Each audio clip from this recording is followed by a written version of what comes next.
Jrue Holiday reportedly has the Chicago Bulls on the short list of teams that he would like to play for. But can the Bulls put together a package to realistically bring the point guard to the Chicago Bulls? We're going to talk a little bit about that. We're also going to talk about why the destination that Jrue Holiday may ultimately go to could be more hurtful to the Chicago Bulls than Dame going to the Milwaukee Bucks. We're going to talk about that, plus the expectations for the Bulls going into the season and why they should be a better team. All that plus more right after this. You are now tuned in to Chicago Bulls Central, your number one place for all Chicago Bulls news and content.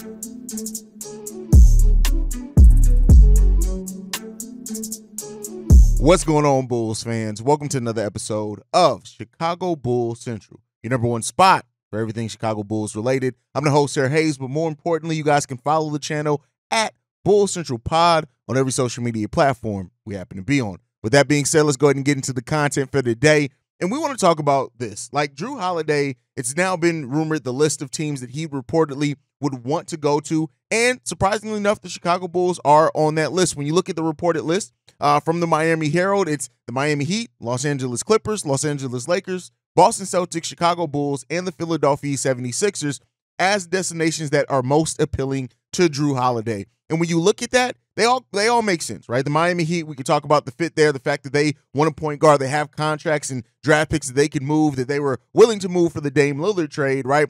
But the biggest question there is, will, for example, Pat Riley even still now do business with the Portland Trail Blazers? Because we know how petty Pat Riley can be, right? The Los Angeles Clippers, they're always looking for a point guard down there, even though they have Russell Westbrook.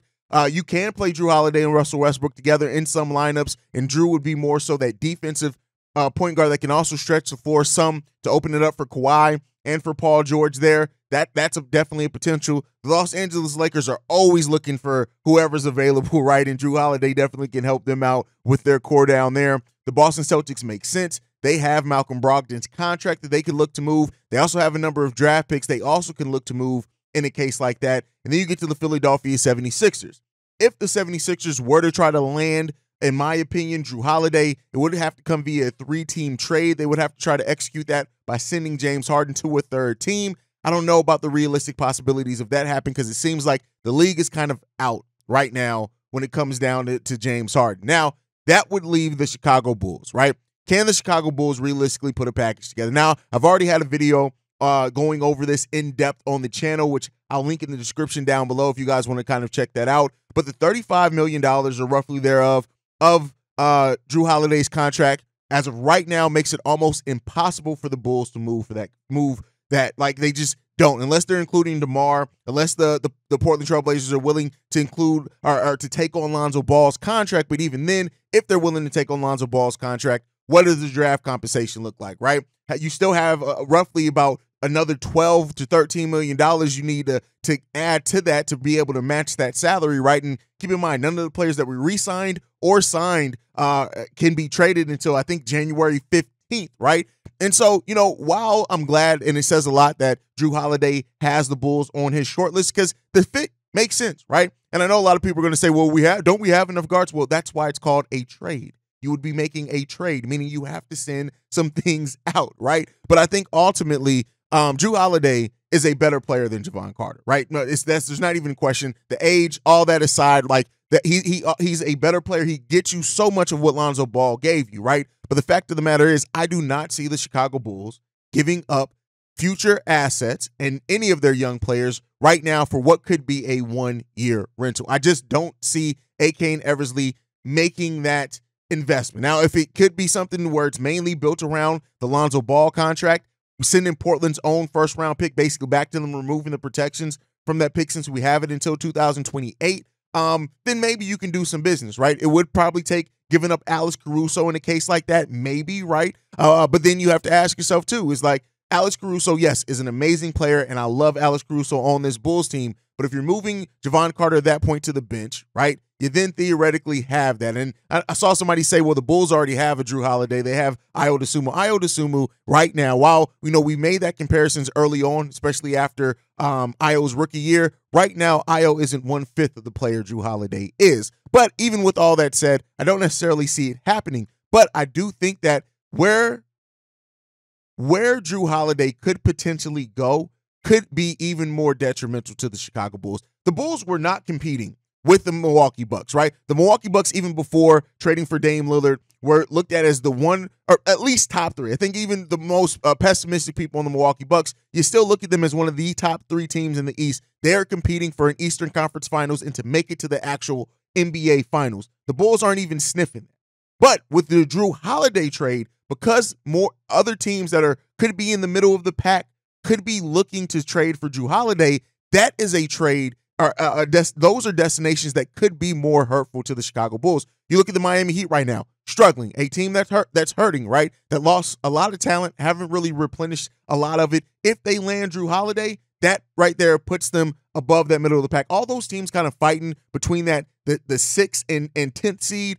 All like if any of those teams get Jrue Holiday, it drastically changes that kind of that balance in the middle of the pack of that Eastern Conference and makes that road more difficult for the Chicago Bulls. So two teams specifically. If you look at the Miami Heat and the Toronto Raptors, the Heat being on Jrue's shortlist, the Toronto Raptors being rumored as a team that are interested in Jrue Holiday, either one of those teams getting Jrue Holiday makes it more difficult for the Chicago Bulls. The New York Knicks getting Jrue Holiday, which again, that with Jalen Brunson, I don't necessarily see, but makes it more difficult for the Chicago Bulls. The Atlanta Hawks, I don't think are in that talks at all. They're not going to be in that, and that's perfectly fine and cool. But those are the two teams that you are looking at, and if either one of those teams land Jrue Holiday, that's when it starts getting more difficult for the Chicago Bulls because those are the teams that they are directly competing against for certain spots in that either play-in or playoff area. And so that is the biggest concern here, right? And not to say that the Chicago Bulls should all of a sudden put themselves in a worse situation long-term by trading for Jrue Holiday,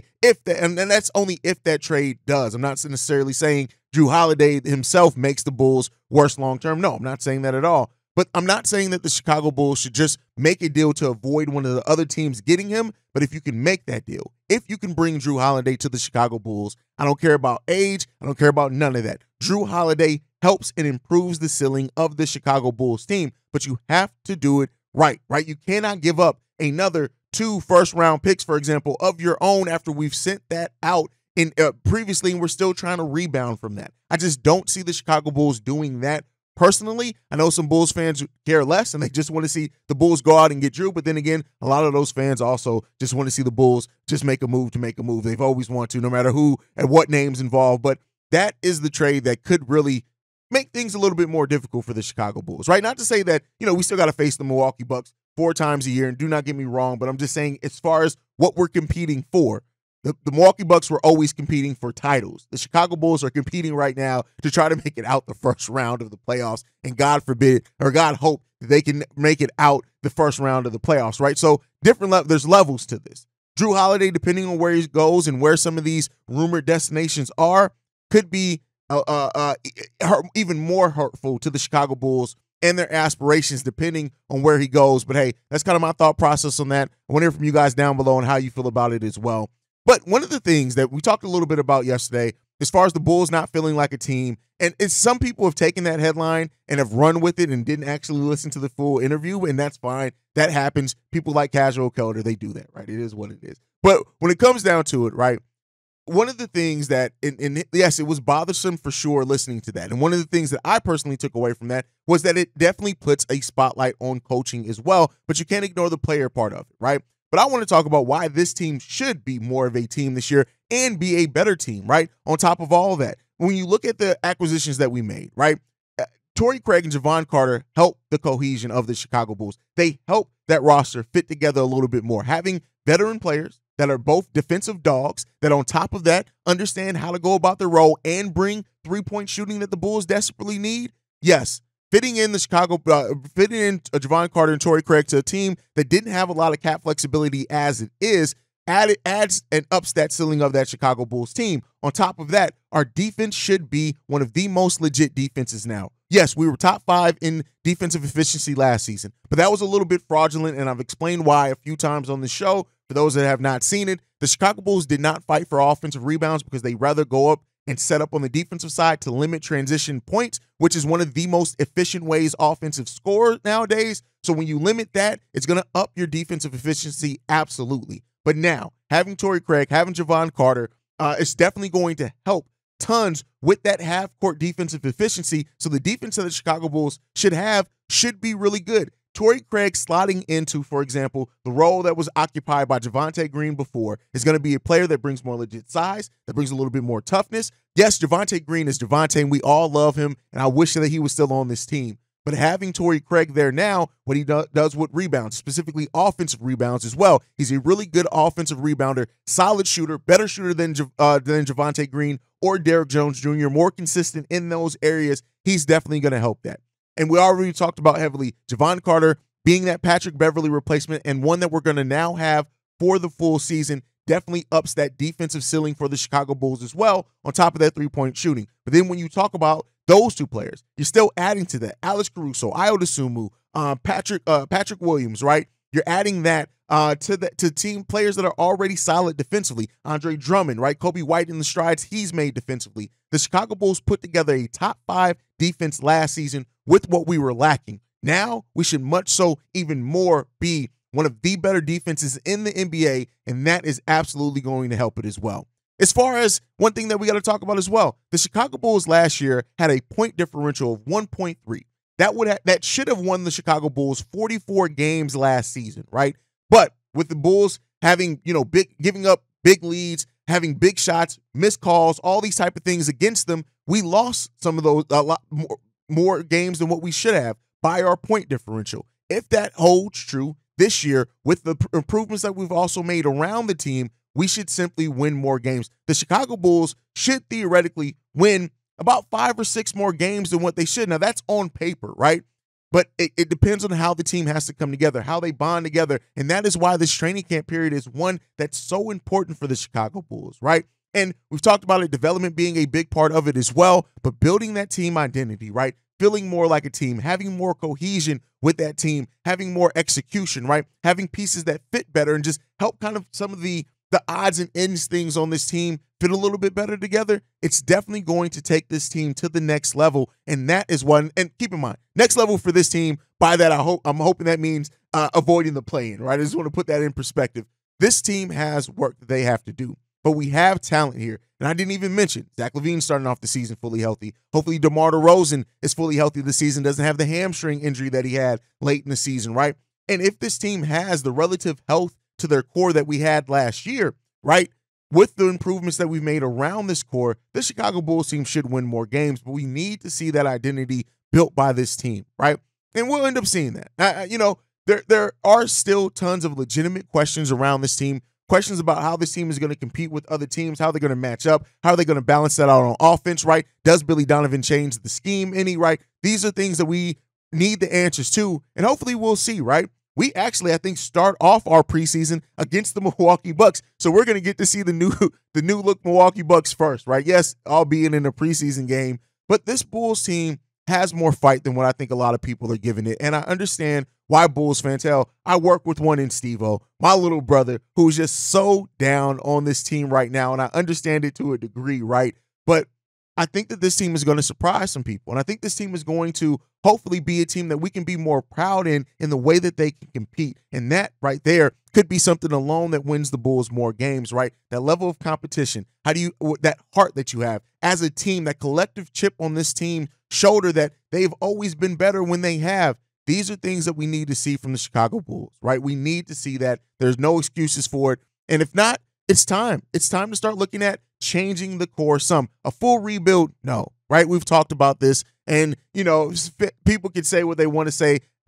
So many people look at full rebuilds just so it could change their perspective rather than deal with the reality of what this is. Rebuilds rarely work, right? And if they do, it takes a long ass time. So let's see what this team's going to do, right? I'm not saying that a rebuild can't be on the horizon at some point. It's not coming before the next 2 years, though. I can promise you that. This team has to compete. This team has to find a way to really lock in with what they want to do and who they are. And a lot of that does come down to Zach LaVine as well, right? Zach LaVine has to come into this season and try to fix the mental mistakes of things that he does have in certain areas. And so we'll see if the Bulls do that, right? Now, with that said, right, people have asked, well, if the Bulls are looking to make a trade, who are some of the Bulls' biggest trade chips, right?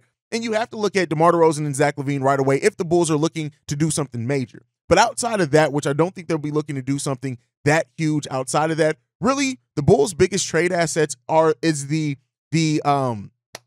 what is the word that I'm looking for? The trade exception that could be created if the Bulls do absorb a player into the disabled player exception, because that the team that does that would then, yes, we'd have to send an asset back, whether it be a future second round pick or whatever else it is, right? We'd have to send something like that back. But ultimately, the Chicago Bulls, if they do a deal using that disabled player exception, they would create a trade exception for the other team that then the other team would have a calendar year to use, so 12 months to use, which is hugely, beneficial for the team. So we'll see if the Bulls do that. That may be something that I do a video on later as well, kind of what the Bulls' options are, kind of once everything settles. But hey, let me know what you guys think. Tomorrow is the mailbag, so make sure you guys get those voicemails in. I'll tell you how to do that in a second. Otherwise, make sure you're following the show at Bull Central Pod. You can send us any feedback, questions, comments, concerns, bullcentralpod@gmail.com. Lastly, if you want to leave a text message and our voicemail, the number to do so, 773-270-2799. We are the #1 spot for everything Chicago Bulls related, thanks to you guys. And like I like to end every episode on, go Bulls. Love you guys. See red if you can, y'all. Peace. This has been a presentation of the Break Media.